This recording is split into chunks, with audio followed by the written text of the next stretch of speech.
That should be it. And welcome to day 5 of week 30. According to this, everything's working. Got the camera on, the microphone's on, the voice recorder's working, the camera's recording, and the gimbal's on. And I daresn't think that I've got toothpaste all around the gob. So yeah, that's a win in my book. Okay, so back out in the woods. It's Friday, it's about 2:30. Very late, I know. But I've had things to do. So yeah, so I got my first meat-free, although I don't think it's 100% vegan, but definitely my first ever meat-free shop at Tesco's done. As you might have guessed from the quote at the beginning, or the joke at the beginning, which I heard the other day, which is interesting. So yeah, I'm not going to go on about being vegan or even being vegetarian. It just is. It's not unusual, it's not weird, it's not that much of a jump. But it is interesting. We shall see. Best guinea pig in the world is yourself. So yeah, so the veganism thing isn't or the meat-free or the plant-based or however you want to describe it isn't the thing today. So, but I just heard that joke and I thought I'm going to forget that if I leave it for too long. So yeah, so all the cupboards are full. I feel very prepper. There's still a few meat and fish-based products. I bought some eggs this week because you know I like eggs, and yeah. But the yogurt is vegan, so I'll be trying that out. I got some meat-free bacon things. I got some meat-free burgers. There's some bits and bobs. Some corn in there and stuff. Lots of fruit, some veg. Quite a lot of cans of beans. Quite a lot of tinned fruit. Because I noticed that one of the nicer things to put in a smoothie is actually canned pineapple, which is good for you. Got some salad. Yeah. Oh, the Vivari is I think it's a vegan cheese. I got the sliced kind and tried it out last night, and it wasn't terrible. It was very much like a slightly more solid Dairy Lee, which gives me much hope. Like I said before I even thought about becoming vegetarian, you know, the thing that was going to be the biggest hurdle, and I thought it would be bacon, but it isn't. It's not bacon, but it is cheese. We need more cheese, Gromit. Okay, so I'm going to stop with the vegan stuff, but I will keep you posted. You will find that the linkage section below all the videos has been updated from this video on to include those vegan guys, because I think they're my favourite perspective so far. And I'll hopefully be going to the meetup in January if they're going to do another one. So I will book that day off and go to the meetup. So, yes. So I'm going to put that vegan thing to bed. I shall keep you posted, having been a meat eater for nearly 49 years. So yeah. Right, so what I wanted to talk to you about is this. I've been thinking about it more and more. You should never ever watch Alan Moore on an empty mind. Never just idly watch Alan Moore talking about stuff, because he will go to the places he goes in his mind.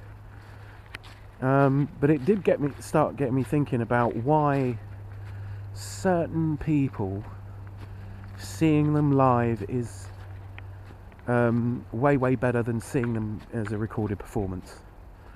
And I got that feeling with Amanda Palmer last Monday, when I went to see it with my daughter. It was a weird dad-daughter outing. We went and saw Amanda Palmer. But yeah, she was absolutely fantastic, hypnotising to watch, and just very good all round. It was lovely. But I think the thing that she has over a lot of acts I might have seen is, and I'm not sure how to quantify this, but she seems to give of herself when she performs. There is an element of the unknown. I won't say fear. You're not frightened of Amanda Palmer, but you're aware of her sort of power to guide the audience. She can guide an audience's mood. And I've been watching another chap called Stuart Lee, who's a stand-up comedian in the UK. Very, very dark, but a master of his craft. One of those comedians that will, take you on a mood journey almost, where you feel that, actually this was stand-up, but it wasn't, I say type jokes, or mother-in-law jokes or anything like that. It wasn't at the expense of anybody that, didn't need lampooning, if I can put it like that. So he's quite dark and hypnotic. I recommend you look out for Stuart Lee. And but I started watching Stuart Lee because he interviewed Alan Moore, and then I watched another couple of Alan Moore documentaries, interviews on YouTube. And then I got to thinking about why certain people, when they talk, grab your attention, and when you're finished watching them, you feel better informed. It's that time of the trip where we're... And I think Henry Rollins falls into that category. I mean, you might not agree with everything that he says, but these days with the internet, you're not just looking at Henry Rollins today, you're looking at Henry Rollins from 20 years ago, from 30 years ago. So you can see, as he's gotten older and as he's travelled more and he's performed at different places, he has changed. And obviously it's incrementally, like change happens to us all. But he now has what I'm going to start to call it like a shamanic power. To take you on a journey, to make you understand something that you may not have fully understood, or you may not have really gotten to grips with, or you may not have had explained to you in the same way. Like it feels educational, and that's how Amanda Palmer hits you live, and how some of her songs. I mean, yeah, really. I mean, Amanda Palmer comes from a place where albums still mean something. Like a body of work, a project, rather than just one song. And we've kind of lost that with music a little bit. But you can still hear it. There's a, I feel like the criminologist at the beginning of the Rocky Horror Show. I'm about to take you on a strange journey. And it's like that. And I think, I want to do that. Perhaps I'm doing that with this. This is kind of performance work. I give of myself, my time, effort, resources, and share how I'm feeling with you. So you can watch, you'll see, when you watch one of these videos, you're watching me on that day. How positive was I on that day? Because some of those videos I'm like, fuck, things be broken. We need to fix it.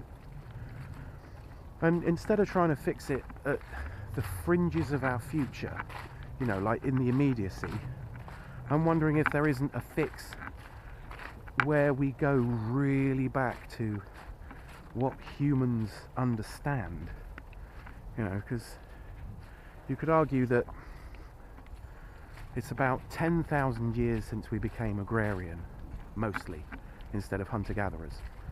But for all that time that we were hunter-gatherers, and they reckon human beings have been around for at least 250,000 years in our current form and in our current mindset. So from 250,000 years ago to 10,000 years ago, that's 240, it's like 250,000 years. It's a long time to be wandering the earth and not come up with any opinions about it. And I seriously do believe that prior to organised religions and agrarian lifestyles and people being in one place, you've got this situation where the shaman is the embodiment of technology and science and religion and art. And there, if you look at old folk tales, the ones that survive always have a lesson. It's like school and evening television and Sunday worship all rolled into one. So if you imagine like a combination now of EastEnders, an Open University broadcast, and a news bulletin all at the same time, which may well have hardwired in our need to be entertained,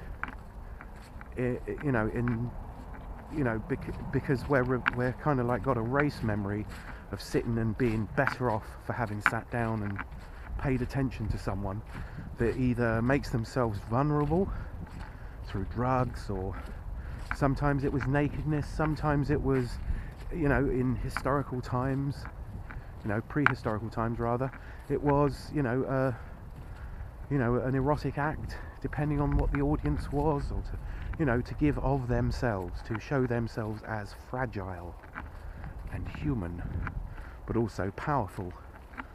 Trying to get across the concept of I'm the guy with the ideas, in the same way that, and I'm not making a musical judgment, some music is entertainment, some music is art, and entertainment and art share a common root, and they share a search for meaning, and I think it's extremely blurry where entertainment and art exist.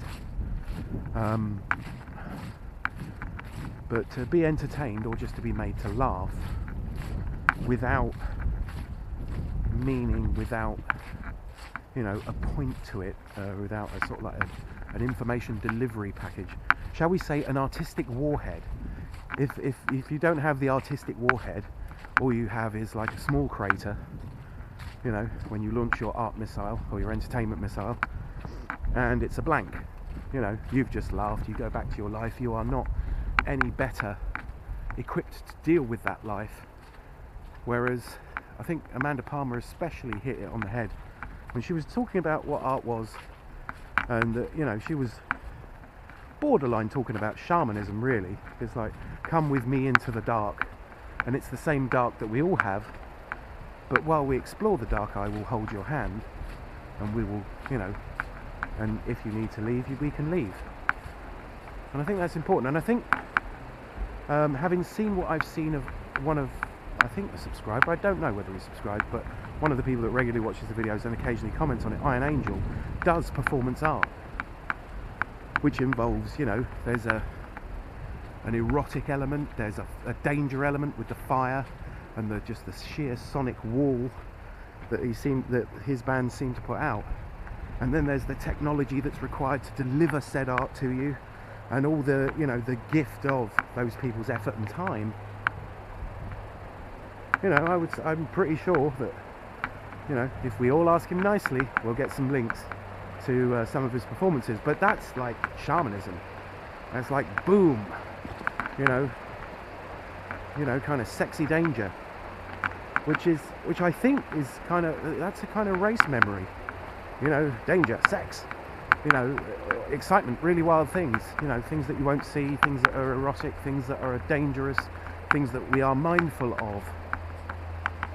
And I think we've got like this built-in race memory that when somebody sets out to do one of these things, where we are taken completely out of our comfort zones, we are like on the edges of our levels of experience, or what we find dangerous or safe or erotic, because those are our main drives, really. Stay alive, have babies, and everything else is pertaining to that. Well, the river's a bit slower today, but then it hasn't rained it yet today. It's still a bit high and a bit angry.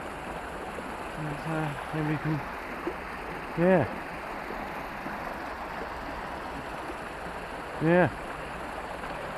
So yeah, but I think that's what we need. That's what we crave. Maybe we need to look into that. As a species, and I want to explore that. Maybe with music, maybe without, maybe with some sort. Not interpretive dance. There's a limit. But maybe with some theatre to magic. The root before it bifurcates into religion and art and entertainment and science. Because the shaman's the guy that knows when the moon phases are. The shaman's the guy that knows when it's a good idea to hunt, when it's not a good idea to hunt. He knows how to help medically, or she knows how to. There's a long tradition of Heyoka in the Native American tradition, and I'm sure there are medicine women, And the one thing, one of the other things I was musing on, one of the interestingly interconnected things, is that those people are distant. They're of the tribe, but they are, they're not literally. They live slightly apart traditionally. So, Arthur in La Morte d'Arthur has to go out into the woods to find Merlin, who's living backwards. But you could interpret the living backwards thing as in lives differently to us, as in does not immediately get married, does not immediately have babies and a job to do and responsibilities, and goes from child to adult in a ceremony. This is someone that lives a completely different life and spends their life in increasing their knowledge on behalf of the tribe.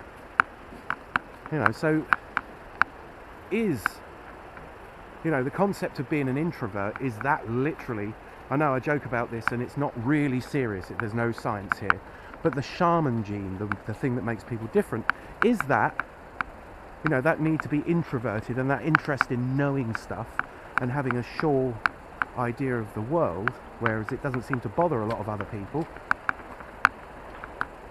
is in being slightly introvert and awkward and like a little bit asocial, is that the shaman gene? And is the shaman gene the same as the artist gene or the musician gene, the thing that makes you want to express yourself in a way other than saying, I am this, I am pissed off, I am scared, this is something we should pay attention to? And we switch from philosophical discussion to fly fishing with J.R. Hartley. Because I'm literally standing in the river. This beachy bit is actually part of the river at the moment. There is no beachy bit. So yeah, so is that like a thing? It's only a theory, so it's just kind of a working theory. But is there a way of saying, right, okay, self-expression in a way that educates and entertains and reassures and gives you an idea of the universe in a way that you can deal with it, like a suitable bandwidth download from the universe, which goes back to Chipko's Dharma banana. He didn't call it that, I called it that. I initially called it the Karma banana, and I think somebody else said it's more like Dharma, as in inspiration, to say, I do not know. And if you're one of those people who is happy to not know but is not happy with remaining ignorant about something, as in, I do not know right now but I can find out, then that might be this, this urge. In the same way that,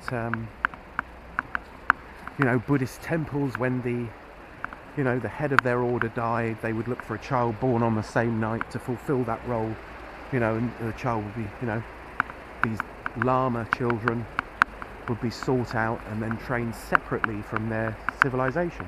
Maybe this is the idea that led to the concept of monasteries and seminaries. In order to be of service and of the spirit, you can't be in the middle. You have to be an outside observer, which a tribe sorely needs. It would be handy if there's someone completely outside of your environment, but that is someone of your tribe that you trust, to sort of like, when the tribe is doing something, can actually say, whoa, stop a minute here, this may not be a good idea, or I can make a judgment call here because I am outside. Perhaps that's why there is a tradition of not necessarily celibacy, but not having children within holy people. Maybe that's why in tribal societies homosexual people are considered magical, because they will be able to make a judgment call, but they have no children. They don't have anybody that might commit an offence or to go against the way that things are done, where they're not going to be torn in order to make a decision. They can, as an outsider, make that call. That might be why two-spirit people are considered valuable. People that don't fit into a male or a female role. So they're not a childbearing loss to the tribe. They're valuable. I mean, you could think on a sociological and evolutionary thing, that could be, you know, could be why the percentage of gay people has never really changed. I'm not saying all gay people are artistic, but it used to be a way of describing someone that was possibly showing signs, and he's a bit sensitive or he's a bit artistic, So the shaman gene also comes into this. I am aware that shit is fucked up. I cannot ignore it, If you're sitting there thinking, this is a thing I can't ignore without going absolutely bonkers. But if you're in a society where nobody wants to hear it and you're massively discouraged, isn't that something that could lead to, psychological issues or a level of repression or something like that, that then it explodes and expresses itself as music or art? Tell a child to shut up enough times and they will, if they're the sort of child that goes, but this is wrong and I don't understand this and there should be an answer to that. And you give that child a musical instrument, they become Brian May, or they become an artist, or they paint, or they sculpt, or they do cave paintings, or sing, or write poetry, or because that, the new thing to say has got to express itself. I don't know, I'm just spitballing right now. Worth a thought though, isn't it? So maybe, as I described it to a friend of mine on the phone today, we need to stop. Some of us need to watch artistic while talking. Some of us may need to stop being on the very leaves of the tree and come down and spend some time at the roots. Ooh, see what I did there? See what I did there without editing? And you can tell it's without editing because it's so badly done. But yeah, maybe. Or I'm just full of crap. You be the judge. Our lines are open. Comments are welcome down below. But yeah, maybe we can explain this. Maybe we just need magic back. We need the all-in-one, enlightenment solution where people go, here is the next step in your understanding. Or you don't need to understand this because at least one person in the tribe has understood it for you, and we'll keep an eye out, and we'll come back to this again even after you've long forgotten this story, or tell you a story. Star Wars, anyone? It's nice to be nice. Sooner or later evil people will turn on their own, so violent and ruthless people are going to be a problem for your tribe probably before they're a problem for the other tribe. Boris Johnson, anyone? So yeah, so maybe folk tales and stories and magical events, rock concerts, art shows,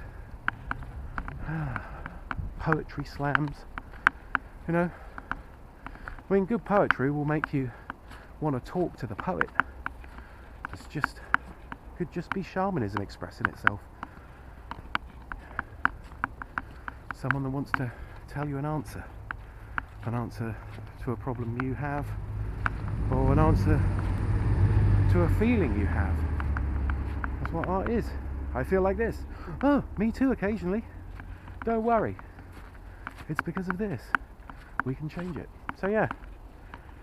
So I think Project Morlock in the new year may well have some bits in it that are like that. Maybe we need to make a few short films, do a few magical ceremonies.